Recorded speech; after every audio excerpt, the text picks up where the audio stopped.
Are you Invictus? Clint, are you Invictus? Are you Invictus? What does it mean? You know, when I started the Invictus Mind podcast, my goal was to unite a bunch of people who had a similar ideology or similar characteristic traits. Invictus means unconquerable. So it's an old Greek word for means unconquerable. Unconquerable. Honestly, just be totally honest, it was a new concept to me. I had to Google it when you sent it to me. But yeah, I do my best. Tell me about what the show. What is your audience looking for? Tell me. This is your first time here. This is the #1 program dedicated to helping individuals maximize their potential and truly become unconquerable. Here we have discussions about what it takes and what it means to experience and magnify political freedom, financial freedom, and spiritual freedom. Yes, I would absolutely say that. I'm going to keep getting up, right? And I keep getting up and I keep pushing forward. And that's the type of mindset that you need to have. I never lose hope. I never lose faith. My mindset has always been, if I want something, I don't give up. So let me tell you what is the #1 issue when it comes to being unconquerable. Okay. And the #1 word you have to think about here is not intelligence, not savvy, not strength, none of those things. The #1 thing is resilience. You know I'm Invictus, come on. All right, I'm Invictus AF. Well, may I have an initiation question for my tribe? Okay. Are you Invictus? I believe I am. So yes, I agree. I am Invictus. I totally agree, man. And I think that if there's anybody on this planet that's unconquerable, it's probably me. I am not the type to take orders, and I am definitely in a position that I can stand up for myself right now. So. And I was like, no way, I know what that word means now. Yeah, man, very cool concept for a show. You didn't ask me if I was Invictus.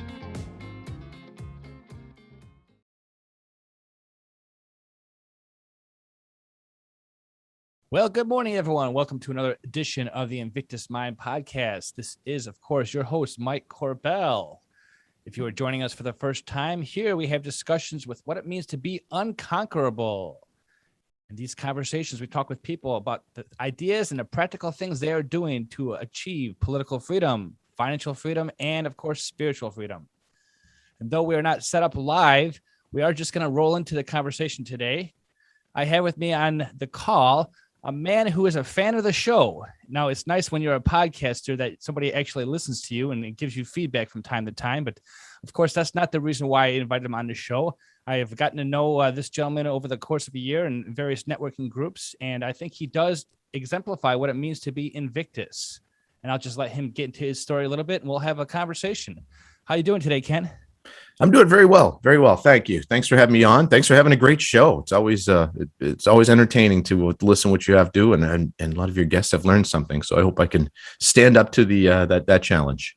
Well, that's good. And I want to let everyone know I didn't pay you to say that. But like I said, I'm humbling myself here when I say that I actually have at least one fan. And it's nice that, the efforts that you put into doing a project actually provides value to people. And that's really what I really want to be able to do is provide some kind of value to people.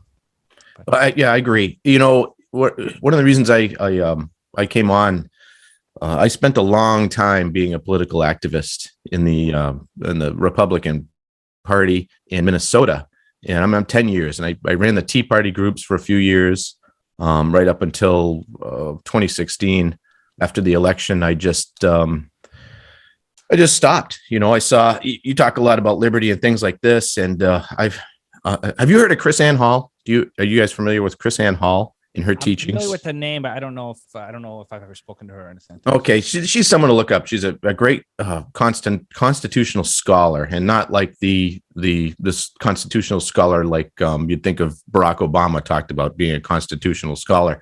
She's actually studied, the original paperwork, the original letters that these guys wrote to each other, what it actually meant in the context of the time, when it was a brilliant time. I mean, it was really amazing. So she had a great definition of liberty that really it stuck in my head. And it's one of the reasons I got out of the political scene per se. And liberty is basically it's a formula. It's freedom plus morality. So equals liberty. And if you think about it, because everyone says, we want to be free. It's a free country. Well, if it's a free country, I could look at that microphone you're talking into now and say, I need that. And I could come over and stick a gun to your head and take it. And there wasn't anything you can do about it except for shoot me back. That's freedom. You don't want pure freedom. You want morality, where morality says, I like that microphone. I'm going to come over to your house with a gun. I'm going to keep it holstered. And I'm going to say, I'll give you $200 for that microphone. You want to sell it? And you can say yes or no. That's the morality of it. And a lot of people think when I say that, I'm talking about God. And I'm a believer. So yeah, I'm talking about God, but I believe people can be moral. You can have moral atheists. Mm-hmm. You can be a good person. It's just, at the end of your life, what's going to happen? That's the question. So, but these things with that definition of liberty, what I realized is I was like, wow, a lot of these people on the left and the right don't actually want liberty. They want their form of tyranny. And also people that would come to, like, say, a Tea Party meeting, which once a month we'd have anywhere from 30 to 150 people, depending on the night and the guests. It turned into a social group. And then the national Tea Party group started getting behind candidates and had the Tea Party candidate. And I'm like, well, that goes against everything that the Tea Party should be. To me, we shouldn't stand for anybody. We should hold everyone accountable, no matter who they are. So spending 10 years in that grind of that sausage making circle of crap, I realized I have done nothing except for now I've got people on speed dial that are supposedly important people, but they're still not doing what they should be doing. And I'm like, what would be better would be first of all, the realization that if you can't bring a couple thousand votes into somebody or a bunch of money in a pact, they don't really care what you're doing. They'll use you to hand out flyers and pamphlets and go door knocking and canvass and do that kind of thing. But you're not going to make any change unless you can actually get some influence. And so I said, you know what? I'm going to get out of the political activist world and get into the influence world and try to better my lot in life, bringing up my level of liberty by controlling what I do and the source of my income. And doing that, I'm an artist. And I've been an artist since I was born, really. I got a degree in product design and illustration from Minneapolis College of Art and Design in the 90s. And I worked various jobs up until I got into the motorcycle industry. And that's where I'm at now. Me and 4 other friends started a company in 2014, building motorcycle parts and accessories, designing them and manufacturing and selling them. And we're doing well. So that's good. On the other side of things, I'm also building, this is my Invictus part. This is how you and I know each other, our Invictus minds. I'm building my art empire, I'm calling it. Right now, it's just me drawing pictures of people's cars. But, if you have a classic car or something like that, I do drawings of it, renderings.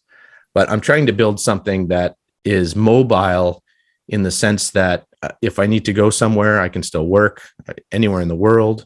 And, looking outside of the country for the first time ever in this last year is something that's interested me. I don't know if I'm going to jump and do that, but I've never thought of that before. So I've had a huge change in mindset on what liberty is, realizing there are no white hats in government right now. And it's really, it's inspiring to have found a group where you and I met, the Nomad Network. And because it seems like we've got, now there's 1,500 some people in there.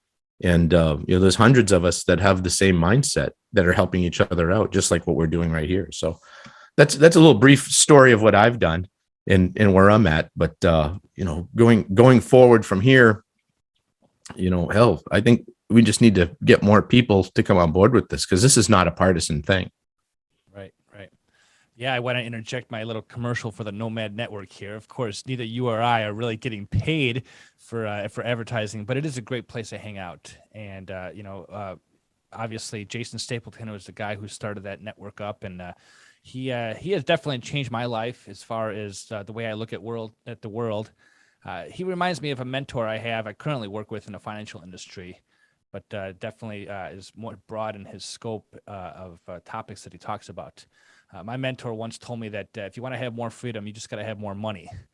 Now, of course, we know that people will cringe at the thought of, oh, you just got to go out there and make more money, right? But the way Jason Stapleton describes his Nomad Network and how he describes wealth is much more encompassing in that, right? It's about having the ability to do what you want with who you want, where you want, anytime you want, without consideration of the cost. And I think because of that scope, it definitely attracts a lot of people. So it's not just about, business-minded people who want to go and make lots of money, but it's about developing a lifestyle. It's about, creating that liberty for yourself. Ken, I was a political activist for a short period of time. In fact, I met my wife within the Libertarian Party. But cool. It was only a matter of time before I realized that libertarians were really libertines. You Mhm. mentioned morality before. And so, I've always been a religious type of person, and I'm not ashamed to talk about that. But I remember my wife, asking some of the people in the Libertarian Party, "Hey, who's this guy Mike? I'm thinking about going out with him, or give him a chance or whatever." And they're always like, "Well, just be careful. He's religious, right?" And that really offended her. And then when it came back to me eventually, I'm like, "These people are idiots," Mhm. Well, you want to hear something funny? I found God and the church through politics.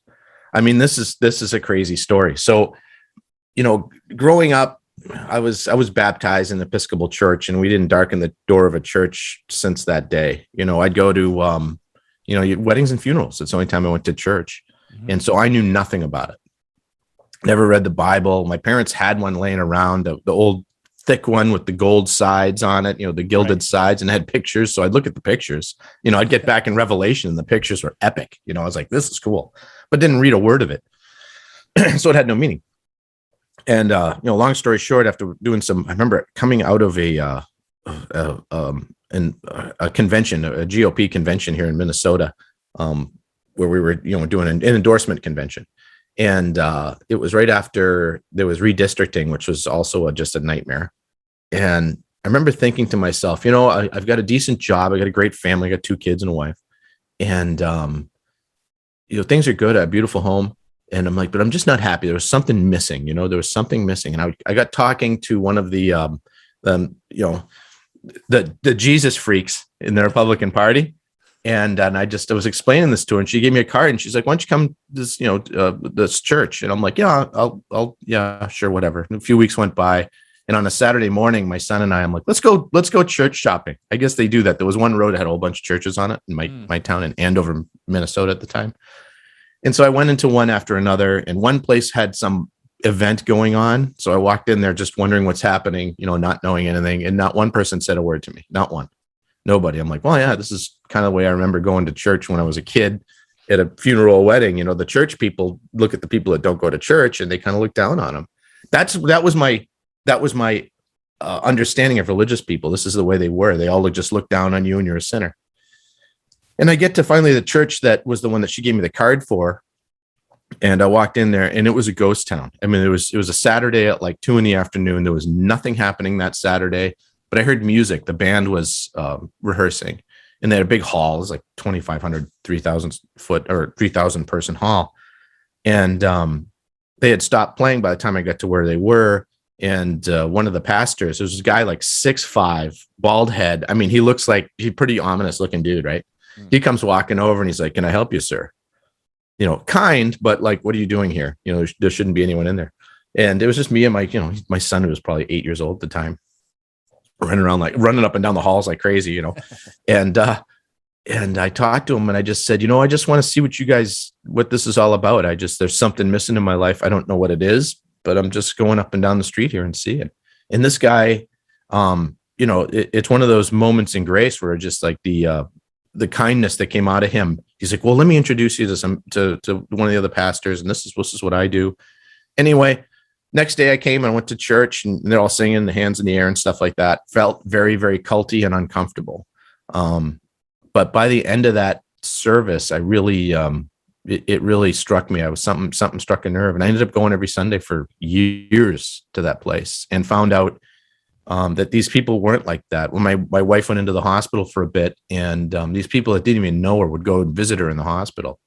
And they were coming over and saying, "Hey, can we help you with the kids?" And they take them out for ice cream. They bring dinners over because I worked an hour away. So it was a really hard time while she was in the hospital. And I said, wow, this is actually people doing deeds that are good. And it changed my outlook on what the church was, because it was completely opposite what I thought.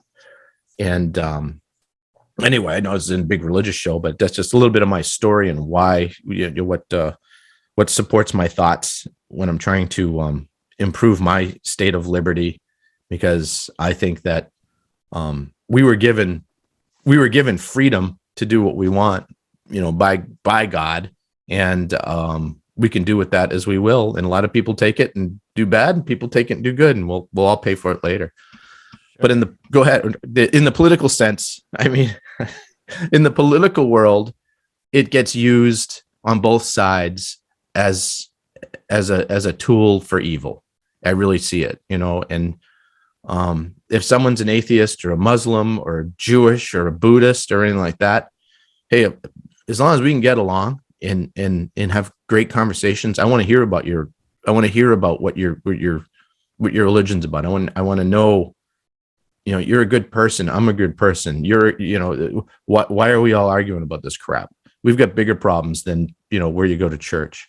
And, you look at how it gets used in the political world, especially I've never been in the Libertarian Party. Every time I approach it, I find the same thing that I think you were talking about, where there's more infighting involved in worrying about the purity of the members than there is about the overall, let's get this message of let people do what the hell they want without hurting other people out. Mm-hmm. I mean, is that kind of what you're talking about? Yeah, well, in a sense, yes. So I was thinking when you were talking there, the exploitation that politics and governments, for that matter, have had in regards to religion. I always tell people that there's never really been any religious wars.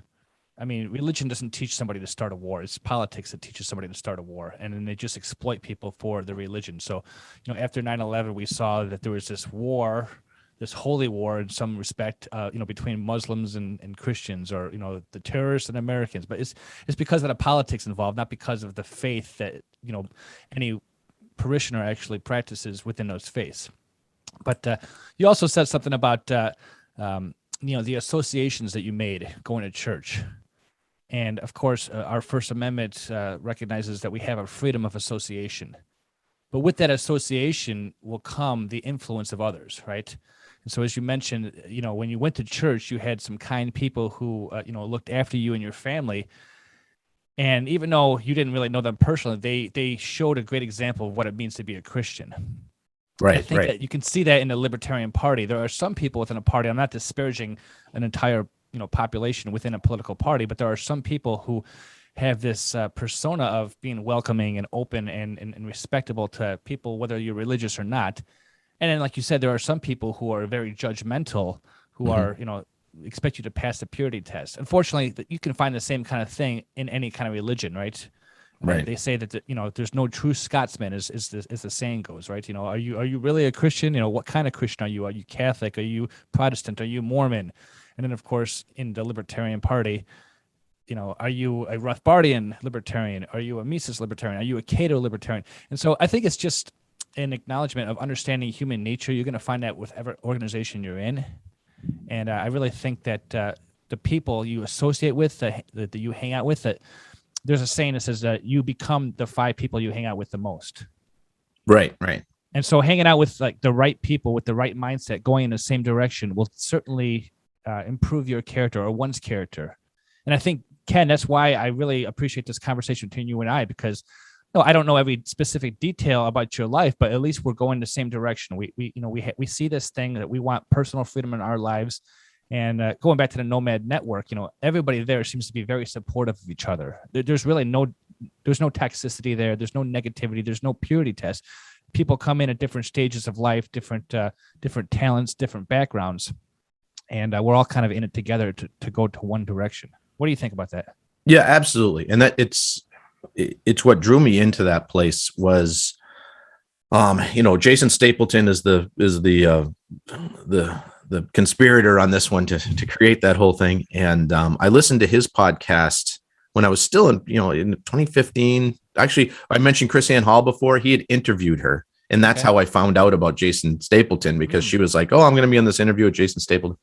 And his old Jason Stapleton program was 5 days a week, hitting the hammer of political talk, And I thought it was fabulous. I thought it was it was probably the best political commentary podcast that I found, and I listened to a lot of them. And then remember, he in 2018 made a pivot, and he said, we're going to change or 2018 or 2019, whatever. We're going to change the program. We're not going to be every day. We're only going to be 3 days a week. And we're not going to talk as much about politics and more. This is going to be more about building entrepreneurship. And he lost most of his audience. I mean, this was a guy that really just said, you know what I'm doing isn't working. And this all happened to me right around that same time, where I was just like, this political thing that I'm doing is just useless. And I weaned down from working on national campaigns to state, to went down to local, right down to city council. And city council level, that's about where I'm staying now. That's my political activism, because they have a lot more impact on what I can do to my house than the president. So, but anyway, he had changed his whole program. And when he started talking about, as a person that started a business, I was like, yeah, this is right. This is the way. This is the way to change. This is the way to change everything. I don't know if were you ever a Glenn Beck fan? I've listened to him occasionally. I wouldn't say I was a fan necessarily, but okay. So Glenn Beck, when he was at CNN, I remember he was kind of like this weird shining light in CNN that was like, this guy's making sense. And he moved over to Fox, and then he left Fox and started The Blaze for similar reasons, because he didn't like to be controlled, because they're controlling you at Fox. And when he started The Blaze, he really had a good thing going, where he was teaching. He had classes on, I was a big fan.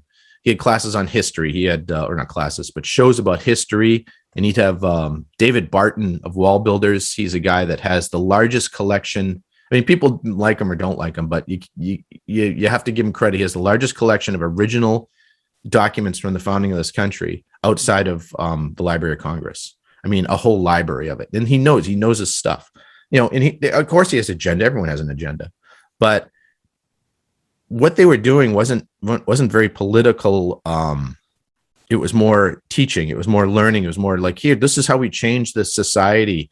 We have to, you do it through arts. And he was trying to build a movie, place to develop movies, TV shows, and things like that. That would be the pop culture. That would, instead of going down this road to the left, which everything keeps going, he took us to the right. And, but that got corrupted at some point, and it turned back into the Ted Cruz network. And he lost me there, because I was a big Rand Paul supporter at that time. And what did we end up with? Well, we ended up with Donald Trump.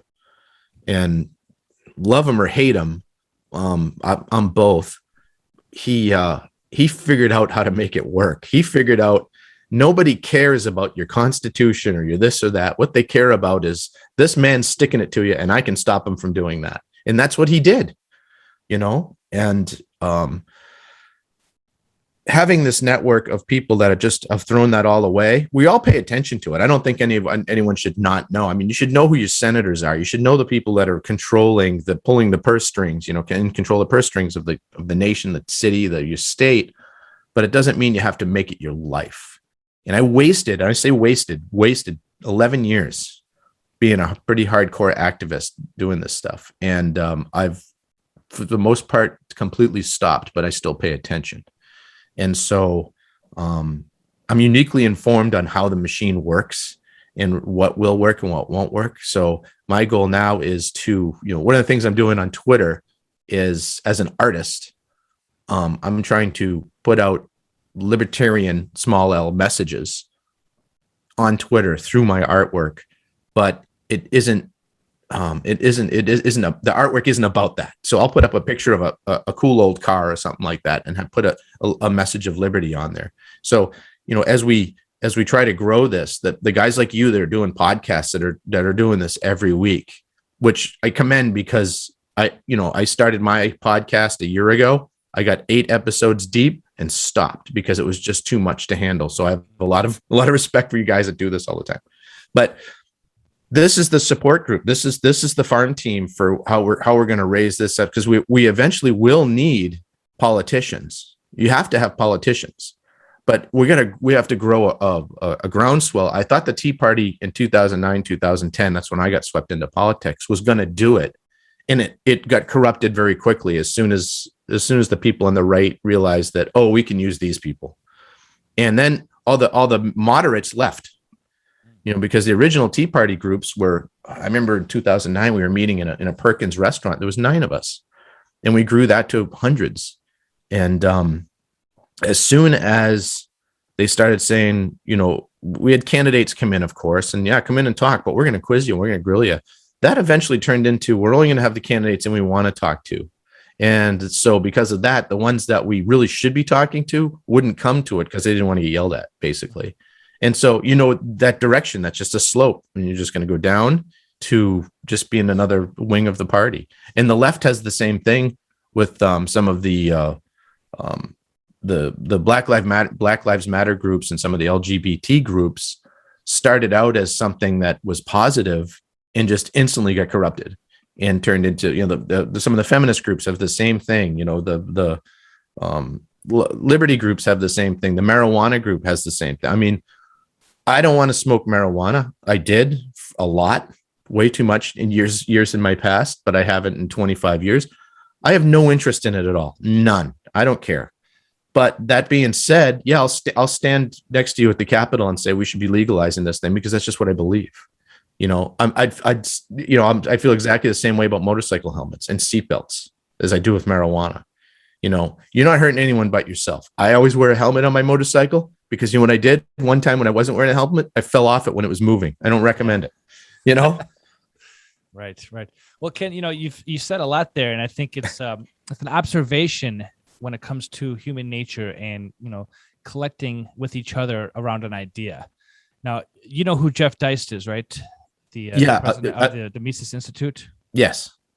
So he was on a show not too long ago. He's on lots of them, so I can't remember which one it was on. But he talked about the word libertarian, and he's like, I use the word libertarian as an adjective rather than a noun. In other words, not identifying himself as a libertarian per se, as a group, but when he acts, he does certain things that are libertarian as an adjective. And so I think that, what we're seeing in 2021, and, obviously for years before that, is that people are, surrounding themselves and identifying with a group, whether it's Black Lives Matter, whether it's a marijuana movement, whether it's a libertarian party, and so this whole identitarian movement, I think, is creating more division, because people are just like, okay, well, this is my idea. We're going to collectivize around an idea. And, again, it goes back to that purity test. Oh, you don't believe 100% in my idea, therefore you're not part of our group. Where if you look at the word libertarian as an adjective, it's like, okay, what are you doing that's promoting freedom in your life? And not necessarily just good point. Saying, very good point. Not necessarily just saying, okay, well, these are the books I've read, and if you haven't read these books, then you're not with me. But what are you doing to promote liberty? And I keep going back to it's going to be a big commercial for the Nomad Network, but it's, again, people are actually doing stuff to create liberty in your life. Ken, are you familiar with like the ongoing conversation in I call it the Twitter sphere, right, or the podcast world, where we have the libertarians of one group and we have the post-libertarians or the Praxians? Are you familiar with that whole conversation? A little bit. I follow a little bit of it. I get a kick out of it. It's the same in the GOP. They're having the same conversations. It's just funny watching everyone eat their own, right? And so everyone's compartmentalizing themselves. And, again, go back to the founding. Washington himself said, hey, as soon as there's factions, this thing ain't going to work. Mm-hmm. He knew it. And, right away, people are like, well, it was better back then. I'm like, what about the Sedition Acts that John friggin' Adams put in? Here's a guy that said, here, you can't say bad shit about the government. Oops, sorry. But, he was, John Adams, the second president, it started that early with, right. They had to rein in power. It's just, we have to get past that, because this is what works. And unfortunately, with social media, with podcasts, with the way people get information now and the news channels, you have to really consciously vet everything you get, because it all has an agenda. One of the things my folks, they raised us in I'll just use the word conservative again as an adjective, not enough, but they raised us in a conservative household where everybody bleeds the same red. Nobody owes you a thing. You earn what you get, and you should be good to other people. That's the way I was raised. and in Massachusetts. So here's years later, my dad's 90 years old now. He's still going. He's doing well. My mom's 89. She's doing well. But they grew up in an era where you believed the news because it was Edward R. Murrow, it was Walter Cronkite. It was, actual news people that you didn't know. You didn't know what side of the aisle they stood on. They had their ideas, but it was just the facts man, here's the news. Well, think about that whole generation now when they see CNN, MSNBC, and Fox. Well, they've gone into factions, but they still have that old idea that whatever the news is saying is right. And I was victim to that because I used to watch Fox News. I'd watch Hannity and Combs, and I'm like, yeah, you go get him, Sean. Yeah, you just stick it to him. Combs would often make a reasonable argument about something, but I'm like, it came from him, so it's got to be bad.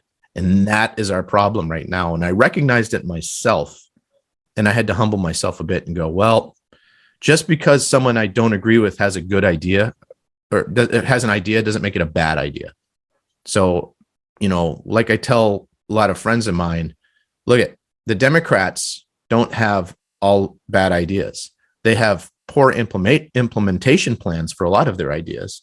But when someone says nobody in a country this wealthy should go without food, anyone that disagrees with that is a fool. That's just a fool to disagree with. You think about the wealth in this country, and I'm not wealthy, but I know if my neighbor needed food or someone I knew needed food, and I've done this in the past, I'll go grocery shop and here's a couple $100 of food because you need it. The church used to do that stuff. They still do to a point, but they're held back on it. There's regulations of the government coming. You can't feed these people because it has to be FDA approved, or that has to go through some, what the hell's that? And this is where people need to just stand up and say, no, I'm not complying. The last year, well, almost 2 years now of the demonstration of mass compliance, to me, is the most frightening thing I've seen in my life. Yeah, absolutely. It's Cyprian. Are you familiar with that guy? No.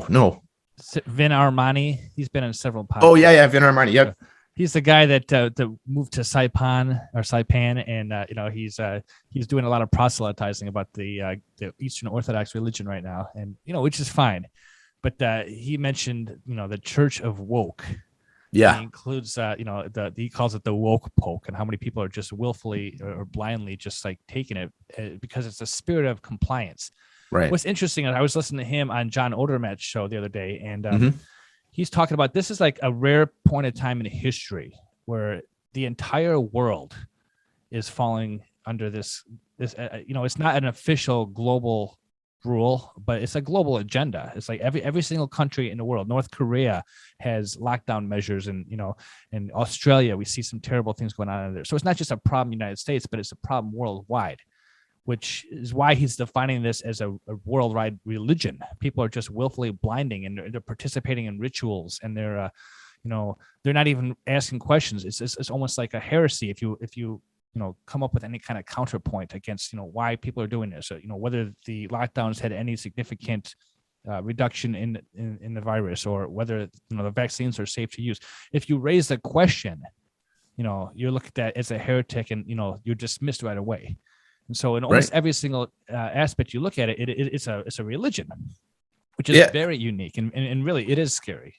And I think that the lack of just to jump back to Christianity, and the lack of people having any shame, having not gone to spend some time in church. When I mentioned before of religious people, I looked at, they didn't talk to you really. They'd kind of shame you for not knowing it, or not going to church, or not understanding. Well, I think there was a detriment to that. There's also a plus to that, because there was a moral compass that people had to work through, that to live by, that is needed. When you pull that moral compass away, boy, it's really easy to go off the deep end. I mean, I did for a long time.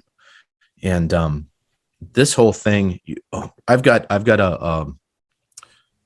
used to paint motorcycles, like custom paint, airbrushing, and all that kind of stuff. So I'm used to caustic fumes and things like that. So I tell people I'm an expert with masks. All right. I'm an expert. I know what masks will keep out the VOCs, all the bad stuff. And it works the same with microparticles and diseases. And when this whole thing started, I just built a website for my artwork, and then everything shut down. I ended up working at home for 5 months. We were essential because we were in transportation, because everyone needs motorcycle parts, which worked out well because everyone bought motorcycles because there's nothing else to do. Right. So it's like you take advantage of what you can when you can. But anyway, so my wife was she sews, and so when this all started, she has a cousin that worked in a hospital, and she calls her. She goes, "Are you still sewing? We need masks." Remember, when this whole thing started, they couldn't get masks. It was like freaking out. And so Stacy, my wife, went on and started making them. I'm like, well, I just built my website. Let's make enough that I can put them on there, and I can learn how to use the marketing and sales part of my website with these masks, because everyone's hot right now. So it's going to be easy to get people there to look at it. And I basically developed how how to check out and buy something off my website through selling masks on my website. And we did that for about a month. And, remember, it was only going to be a 2-week thing or a 3-week thing. And it basically just paid for it so we could donate a whole bunch to the hospital. So we made hundreds of these things, but we sold a bunch and then we donated a bunch. So it broke even, whatever. The vitriol people were sending at me for trying to make money off this. Facebook wouldn't allow me to boost the post of anything had to do with the masks. And this is we started doing that probably in April, and this is by June. And we just stopped. I'm like, this is nuts. First of all, they don't do anything. As a painter, a respirator is what is needed, because it goes right through the mask. It goes around. We have a person I knew that was really, really adamant about wearing masks, and it was a girl, and she had bangs. And when she'd talk and we'd talk and she'd laugh, her bangs would you do this, they'd flop. And I'm like, I said, you realize it's not doing anything when that's like, and she's like, yeah, I didn't realize that. So I tried to explain. I actually got at work, I got the OSHA printout of what mask wearing should be, because OSHA themselves, even though they're saying everyone should wear a mask, if you look at the OSHA mandate for masks, they say it does nothing against anything viral. And so for all the people out there right now that are losing their mind over me telling you this, wear your mask, take one of your blue masks, put it on, go into a room and sand drywall for an hour, come out, take your mask off, and look at what's on your face. Now think about each one of those little white particles that's all over your face and in your nose and in your lungs that you're coughing is about 100 times bigger than 1,000 coronaviruses. Yeah. So go ahead. Well, I was just thinking, you don't have to look in the OSHA spreadsheet or the MSDS report. It's on the box. I had to show my daughter this because we had a conversation. Her mom is like a maskahol or whatever you want to call the word. And, I'm totally anti-mask. And so my daughter, she's 11 and she's getting, confusing messages from her parents. But I'm like, okay, look, honey, whatever your mom thinks, I just want to show you something and ask you a very logical question. And I showed her the box with masks. We had one around the house, and I'm like, read this thing. And there's a disclaimer that says not to be used, not safe for, I think it says virus and bacteria and, all the things. I'm like, this says right there on the box of the mask you put on your face that it's not intended for medical use or for that use.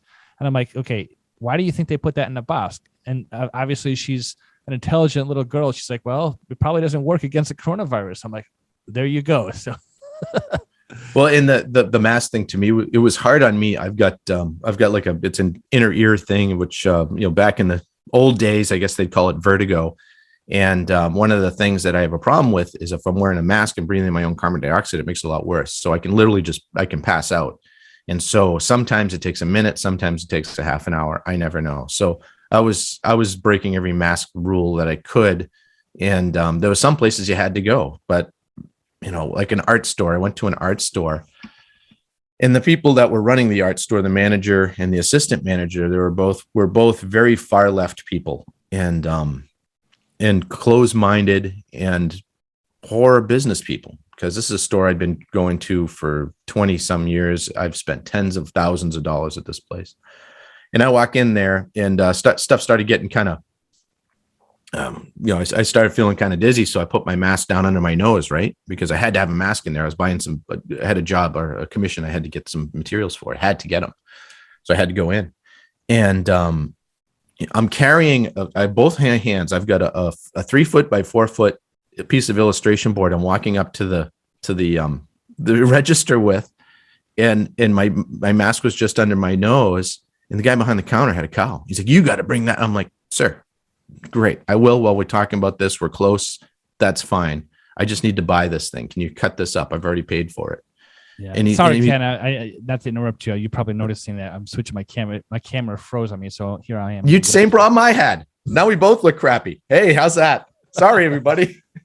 I guess I poisoned your camera too. Technology, right? Yeah, sometimes it doesn't work. But anyway, so long story short, these people were, nearly. I was being accosted for. I tried to be safe. I'm like, when I talked to them, I said, "Well, I'm up at the thing," and my hands were. I pulled it up over the nose and I explained it. I'm like, "Look, I have a condition. I can't have it up over the nose very much, and I have a condition. I don't have COVID. I'm fine, And no, sir. Well, and then I said, "All right, well, I'm going to go stand over here while you guys cut this." And I was giving them an opportunity. At this point, it turned into a social experiment for me because at that point, I didn't give a crap who got mad at me. And I said, "I'm going to go stand on the side." Now, my car was parked right out front, and this gets into Nomad Network stuff of take advantage of what you can take advantage of. Don't try to if you're running a business, work with the customer. They could have said, "Sir, if you can't do that, we understand. We're very, very sorry. Can you sit in your car and we'll bring that out to you?" But no one thought about doing that because their ideology was so they'd rather sit there and glare at me and look bad. No one in the store cared. And so they gave me the thing, and I walked up to the store manager and I said, "Look, I'm not trying to start trouble or make a statement here, but you got to realize that there are people that have a medical reason why they can't wear. I don't care. Just get out of my store." And I said, "I'm just trying to explain to you, as the store manager, I've been coming here a long, long time and spent a lot of money here. And that'll end right now if you're going to continue just being like this.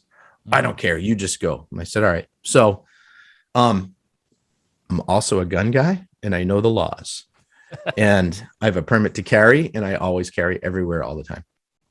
There's a regulation that the sign on your door has to follow, and it has to be within eye length. So you're between 4 and 6 feet. It has to be on a contrasting border with letters that are like 1.25 inches tall. I know the law.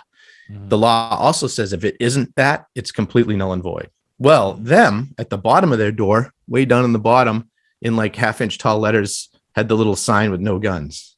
Well, that's not a valid sign. So I went in anyway, and I conceal. I'm not one of those, "I'm going to walk in with my AR. Look at me. I'm big tough." I have a gun because I have a gun. No one ever knows.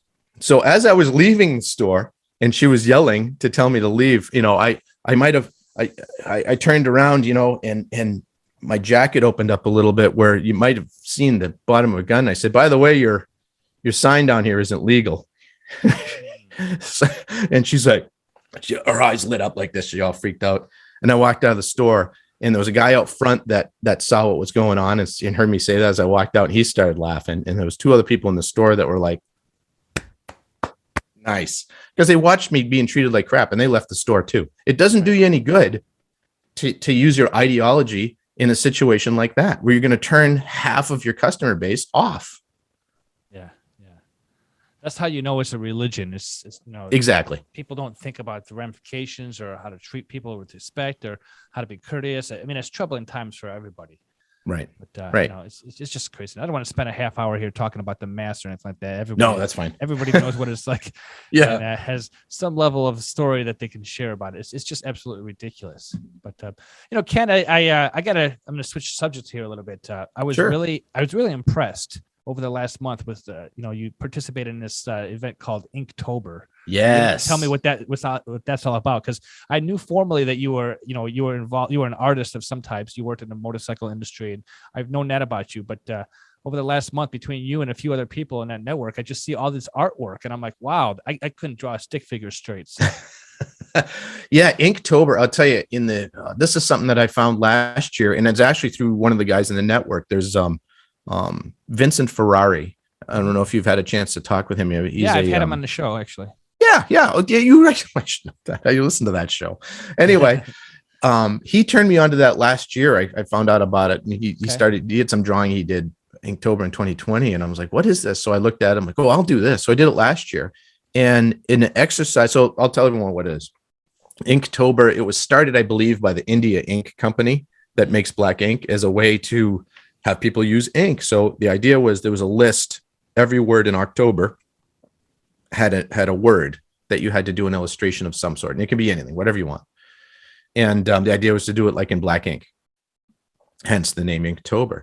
So, and then post it and then put the hashtag on there. As far as a marketing ploy, what an awesome idea that was. Sure. Absolutely. Do you get artists, do you give artists a challenge like that doesn't take a lot of time, or it does, it's up to you. So I said, all right, I'm going to spend like a half an hour a night doing this as an exercise to improve my skills to, I'm a ridiculous procrastinator. So give me, okay, every day I've got to do this one thing and then post it. And I did it last year, and I grew my Instagram feed by like 400 people over the course of that month. Wow. I couldn't believe it. And so this year when it came back around being in the network, you know, I talked about it with some of the other artists and mentioned some things when I got in there, and they're like, oh, this is a great idea. Let's all do this. So there must have been 5 or 6 of us in there that were doing it, and we were posting it every time. I was worried that everyone was going to get sick of seeing these pictures, but it was just the opposite, where people were like, you know, to see the completely different renditions of what a word is, like the word risk. You know, that was one of the words. That was the last word this year. And what everyone did differently was just, it was really interesting to see the different thought patterns of how people worked. And it opened up, like you said, you saw stuff that I did that you didn't realize that, oh, wow, he does more than just this. And a lot of the other people in the network were like that. Well, what it does is it just helps grow community and build tribe. And it's been a great experience, I think, for people in the network, and, you know, just growing. So what I was doing, so you put it on Instagram with the hashtag Inktober 2021 and that kind of stuff. So at every single one I put out, I also put the hashtag Nomad Network. Sure. And some liberty quotes and things like that. And then I'd put a different post on Twitter that would talk more about liberty and things like that. And sometimes I'd call people out. Sometimes I'd say, try this. But the idea being that, okay, here's when someone now hits the hashtag Nomad Network, instead of coming up with, people in driving around in motorhomes or vans, you also now have sprinkled in all this artwork because everyone else was doing it too. So you figure if you've got 5 people that did 31 drawings, that's 150 some pieces of artwork that have the hashtag Nomad Network that then gets shared. So this is what I'm talking about, is being a libertarian adjective artist and using that to build freedom, because people visually look at something, and if they like it, they're going to start following it, right? And that's very, very important. Now, it's really easy to be like, I'm going to do political art and political commentary. You know, I'm not doing any of that. I don't care about that. I want people to look at this beautiful painting or something like that I did, or one of the other people in the group did, and say, wow, that's amazing. And then this person also happens to be a liberty-loving human being. Right. You know, it's a deeds thing. And they talk about that. You know, we talked about Christianity a little bit earlier. It's a deeds thing. You got to show people what you're doing. Well, not only that, you're showing people what you're doing, but you're showing people that you're a real person with real feelings, real emotions. Outside of the political arena, you're just like, if you were just posting like, oh, this is the book I read, it's a political book, by Rothbard or by Mises, like, how many people are really going to tune into that? But if we happen to catch somebody outside of the the liberty world, I hate using all these labels and stuff, but you know what I mean? But somebody who's, a normie or whatever, hey, I really like that guy's art. Oh, let's learn more about this guy. And then you kind of subliminally sneak in, oh yeah, well, I believe in liberty and stuff like that. It's bringing out the human touch of a message, right? Well, exactly. Of a message. Exactly. And I look at, when I built my website, I said, I'm not going to get political on my website. And the more I thought about it, I'm like, I'm not going to get political on my website, but you know what? There'll be a link to this show that we're talking about, because I want people to know what I'm about. Mm-hmm. That's important to me. And we need to do more of that. Remember Austin Peterson? Yeah. So he was, man, people can love him or hate him, but you watch the debates between the 3 of them. when he was running for president. And I'm like, he's the only adult on stage there. You know, Right. the other two guys were like, I'm like, these guys are nuts.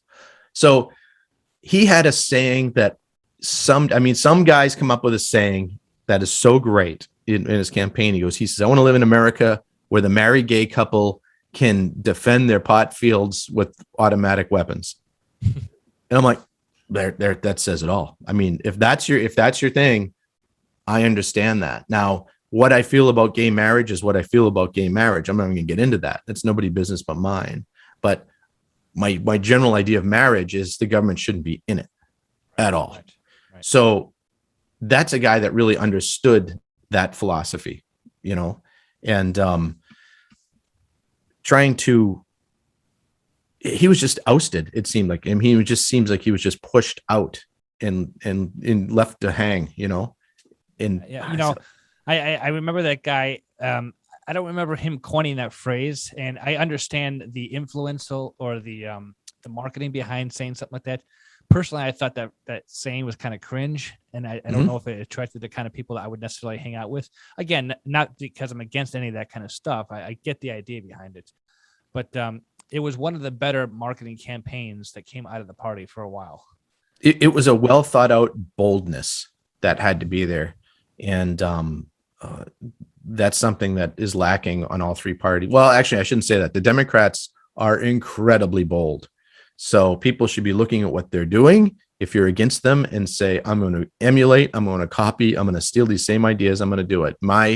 I've been telling these politicians, being a gun fanatic, I'm like, the only thing you should be talking about right now is eliminating all gun laws, all of them. Just end it. Yeah, if I can afford an F-15 with Tomahawk missiles, I should be able to buy one. Right. When you start there, you've got somewhere to go, you know. And I remember talking with the Speaker of the House here in Minnesota a few years ago, Kurt Sellers, and he was negotiating their budget. And I can't remember the numbers exactly, but you know, maybe it was $19 billion is what the budget was that year, and the Democrats wanted $32 billion. So his negotiation started at $28 billion. I'm like, no, we're at 19 now. Start at 15. So when you get pulled kicking and screaming up to 21, you save $7-8 billion, because what happens, he got dragged kicking and screaming up to the 32 the Democrats want. They all voted for it. Right. You know, come on. That's Be a bold. lesson in marketing. That's a lesson in marketing. And, Yes. you know, Negotiation. Going back to scripture, you know, it says you should either be hot or cold, because if you're lukewarm, I'm going to spit you out of my mouth. And, you know, there's a lot of people, not just Republicans or conservatives, but, you know, even libertarians, they want to dance around the issues a little bit. They kind of craft this message that, like, you know, is safe, is lukewarm. And it's like, that's not attracting anybody. That's not influencing anybody. So you're absolutely right. You know, be bold in your statement, be bold in your belief structure, because, you know, you're not going to win anybody anyway, everybody anyway. Right. Right. And so you're going to attract the people who are resonating to that message. And then if you have to work your way backwards to make that compromise in the political arena, at least, you know, people know that you stand for something. You know, I think that's the biggest issue in, you know, we'll change it a little bit to marketing and influence tactics. And it's like, if people don't know what you stand for, then, you know, they're really not going to stand with you. Right. I think I'm going to humble myself here with the Invictus Mind. I've tried to make a point to show everybody what I'm about, but, like, even still, I'm thinking I got to niche down a little bit. But I don't want to be only a Christian podcast. I don't want to be a financial podcast. I don't want to be a political podcast. So I've kind of encapsulated everything in there. But, you know, certain things you say are going to attract certain people, and that's just a proven strategy for any kind of influential practice. Well, and your show's been great. And this is, like you said, this is not a paid advertisement or endorsement, but your show's great. And here's why: because I can't tell from listening to all of your shows what you are, but I can tell that he happens to be a Christian. He happens to be a libertarian in, you know, adjective type. He happens to love freedom. He happens to love business. He happens to understand these things, but moreover, it's an entertaining place. It's a place that keeps me, it keeps me listening. It keeps me coming back. And there's a lot of podcasts like that out there that don't, because what they do is they just, you know, again, I'll bring up Sean Hannity. He's a hammer and everything's a nail. And that's what he does. And it drives me cuckoo. When I got awakened to this, that I was like being completely brainwashed. I'm like, you know, you wake up and you're like, ah, crap, that too. Him too. Oh yeah, yeah. That's no good. You know, and you realize all the mistakes you've made along the way, and I made tons of them. And if people listening get anything out of this, I'm not bitter. I'm actually not bitter. I might sound it, but I'm not. I think that this is an awakening that's coming, and I think that our group with the Nomad Network is just a microcosm of what's happening around the country in different areas and different groups where people are just waking up. And Minneapolis just, you know, I lived in Minnesota for a long time. I'm just over the border in Wisconsin, but Minneapolis just had this huge vote where everybody thought it was going to go the other direction. They were going to get rid of the police force, and these people in the city council were going to, you know, retain. They got routed, you know, and there's a little bit of hope there. Not much, but some people are doing the right thing, and it's starting to manifest. So when people get pushed so far, they're going to have to come back, because if you go way to the far to the right or way to the far to the left, there's always going to be that backlash, and the pendulum will swing. Well, people are getting sick of the pendulum. Everyone in the middle is just watching that pendulum swing over a little bit and going, we got to find a different way. And I think what you're doing here in this podcast, what we're doing in the network, what I'm trying to do with art, and I'm trying to get other artists involved in it too, is the answer. And it's a long game. This isn't going to change in one cycle. You know, this is a 20, 30 year program that we've got to really, really keep up the fight with. So I appreciate what you're doing here. Well, I appreciate that. So to be respectful of your time, Ken, I'll just, we'll just end it there. And outside of the commercial that we've talked about for an hour with the Nomad Network, you know, what are some of the things that you're doing, the adjective libertarian, to free your life? And maybe you can incorporate some of your plugs with that too. Oh, I'd love to. I appreciate that. Yeah. So my company's called Mad K Studio, and that's my art business. And madkstudio.com, MADDK studio.com is my website. You can go there, and anywhere on social media, I'm on there too. And if you have motorcycle, if you have a Harley, we make parts for Harleys, and that company's called Ciro, CIRO. And the website is ciro3d.com. And go check it out. That's been built by a whole bunch of people that we started with nothing, and now we've got 450 products in 7 years, and it's a pretty exciting thing. So go check that out. And Mad K Studio. And thanks again for having me on. I really appreciate it. Oh, you're welcome. Well, as a fan of this show, you know what the next question is to be expected. Ken, are you Invictus? I am Invictus. Excellent. Thank you for your time. Thanks everyone for tuning into the show, and we'll see you next time.